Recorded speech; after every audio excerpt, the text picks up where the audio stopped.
Slayer Paladin and Spark Trooper for and a Ajani Sunstriker, so lots of lifelink. And then he's got Double Strike and pumps in the form of Rumble Belt Malka and Ajani Caller of the Pride, both for pump and for Double Strike, and the Boros Charm again for Double Strike. So it looks like he's going to be trying to set up things like Spark Trooper, Rumble Belt Malka Boros Charm, take 20. Yeah. And we're in game 3. They're tied one game apiece. Yeah. Not a lot in the sideboard other than possibly Reverberate, and I don't even know if Reverberate's for this matchup, but maybe you Reverberate a Sphinx's Revelation. Oh wow! I mean, that would be excellent if you can pull it off. Right, if you can pull it off, but you might just be set. It's hard to be sure exactly the pace that he normally plays at, because it looks like he's very much a weird kind of creature-based combo deck. So he started out, Keane has just 2 basic lands, Mountain and Plains, no play. His first play actually is on turn 3 going to be a Boros Reckoner. Meanwhile, Christensen off 2 lands has played Augur Bolus, finding a War Leader's Helix. Kind of surprised if he's playing this much lifelink, not to be playing God, make relationship. What is the guy? Soulbound. The Soulbound. Oh, Nearheath Pilgrim. Yes, Nearheath Pilgrim, because he could combo with his Boros Reckoner and Boros Charm to gain infinite life. Right. Just go real big. So we see a Slayer Stronghold from Keane, Stewart. He's going to use that just to pump his Boros Reckoner. It's a very, I was going to say that play is going to get hurt really hard by Azorius Charm, and Christensen does have it. That's going to be a time walk. Yeah. So what do you think about that play right there? It looked like he might not have had a lot of other great options. I mean, if you don't have another option, I'd say go for it. But he's a little bit stuck on white mana, right? Yeah. He only plays. I guess he's got 15 sources of white, 15 sources of red, but it does look like almost all his creatures require double white. Right. You see Sunstriker, Fiendslayer Paladin, and Silverblade Paladin, all double whites. And his hand just looks to be full of Boros Reckoners. He has 3 Boros Reckoners. So yeah. I'm not sure about that pump there when he had the option of just casting a second Boros Reckoner. Maybe he was playing around Supreme Verdict more than Azorius Charm, but it does seem like maybe you just can't play around Supreme Verdict in this position. Yeah, I mean, if Supreme Verdict only gets you a 2-for-1 in this position, I think I'm probably okay with that. Like, I would try to not get 3-for-1 by Supreme Verdict. It's not even a real 2-for-1 either, because that Augur Bolus is a card at this point. Like, it is having an impact. It could potentially, block. It could potentially block, serve as a chump blocker if nothing else, but possibly. So some things I mean, possibly blocking a Paladin. I think that are interesting about Stewart's deck are some of the cards that he's not playing. He's playing a straight Boros deck. He is not playing any burn spells in it, including like War Leader's Helix or Searing Spear. He also has no Burning Earths in the sideboard, despite having 14 main deck basic lands. Yeah. He's got Searing Spear in the sideboard, but this is certainly not the matchup where he would bring it in. Right. Burning Earth, on the other hand, could be absolutely fantastic. He does not have it, but if he had been able to board in Burning Earth, he could still win this game. If you just drop Burning Earth on this position, Christensen would not be able to play very many more spells the rest of the game. So finally, Christensen does let a Boros Reckoner hit the table, but in response, on his end step, Christensen makes a Restoration Angel and does find a Sphinx's Revelation off the Augur of Bolus. And he still has a negate in case things get too crazy. He certainly doesn't know that Stewart doesn't have Burning Earth, and anybody who shows up with a double strike lifelink combo deck, you have to give them respect. You have to imagine anything is in their range. Right. So we see a Slayer Stronghold activation just on the Boros Reckoner to give it +2/+0. I don't believe there is still the War Leader's Helix in Christensen's hand, but he's going to go ahead and take 5. I don't think he really wants to Helix the Boros Reckoner.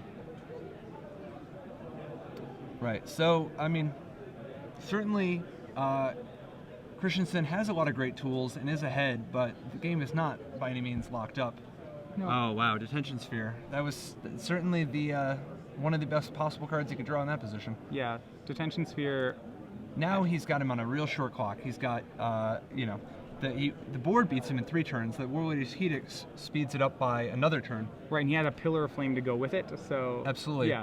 And combine that with Sphinx's Revelation to give himself more options and a negate to protect himself against anything crazy happening. Combined with Stewart still not having a second white mana. At this point... Oh, okay. Spark Trooper. Okay, well that certainly turns the race around. Well, yeah, I mean... Can't negate that. It makes it longer, yeah. It doesn't have the mana for the Helix. Pillar of Flame's a sorcery. All right, so he's taking it. sick. That is awesome. A few more Spark Troopers. Who knows? A few more Spark Troopers. You could put in some work. Yeah. So yeah, we see the Spark Trooper. Now we're at 9 and 17, so closer. I don't believe he has another Spark Trooper. We see a second revelation drawn for Christensen.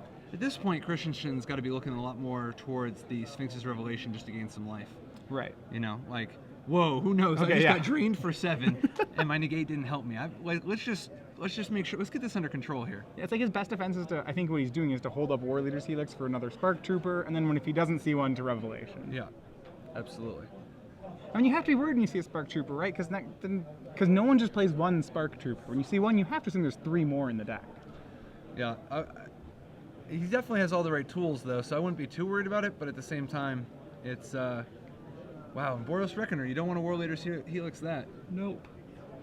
Absolutely not. So particularly since it'll take down his Angel. You know, the 4 damage will get redirected. yeah, he's looking at doing it anyway. I mean, it seems like what you want to do is just Sphinx for 3 and just don't worry, be happy. There we go. Yep. And he does go with that play. He's going to put himself up to 12.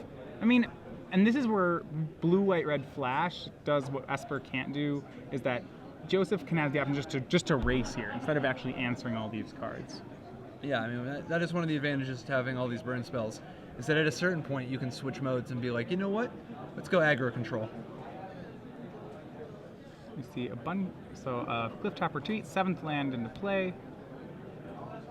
He's going to continue the race by hitting Keane down to 10 with the Restoration Angel. One of the things with Stewart's deck is the curve of it seems to be hitting him a little hard right now. You know, it's like he has 5 lands in play, but he still, for the most part, is limited to 1 spell a turn. I know that's a function of him not having his white mana.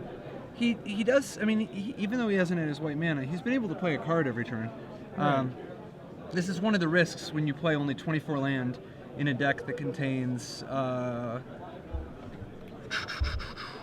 dozens of 3-drops and a number of 4-drops. So he has a second white. He's got a lot more options now. What do you think he's going to play? Well, that opens up the path to what? A Johnny and I believe what looks to be a Silverblade Paladin? Or some sort of Paladin. The Fiendslayer Paladin. The Silverblade he could have played anyway. Is that right? No, you're right. You're absolutely right. And we see Spark Trooper cast here. Now, of note, he does have Boros Charm mana up to go with that Spark Trooper. It would be pretty hot if the War Leader's Helix gets thwarted by a Boros Charm for Indestructible. Yeah, and Christensen does not have enough mana to hold up negate there. Well, he does if he plays Snapcaster Mage, as we're about to see. Oh, just to... Oh, so no, Snapcaster Mage right. on Azorius Charm. Yeah, and Azorius Charm does actually play work around the Boros Charm. Yeah, so Azorius is going to go ahead and put the Spark Trooper back on top. Boros Reckoner... And he's actually threatening lethal now. Because he's going to swing back for 6, plus he has War Leader's Helix. Which he knows about. Right. The question is if he can do anything about it. I'm not positive he can. He's going to go ahead. Make him taste it. He's going to Maka the Boros Reckoner. Boom. The Reckoner does not die, though. Now, interestingly, if there was 1 more land in play for Stewart, he would have Maka. That Reckoner should be Boros tapped. Yeah, he has Maka Boros Charm if he had 1 more land in play. The Reckoner should be tapped. Yeah, I believe. Yeah, he didn't Slayer it. So I hope that wasn't an accident, you know, like hopefully... Yeah, it's tapped. I don't know about the line for Keane, though, because I think he's, I mean, as you said, he's dead on the board.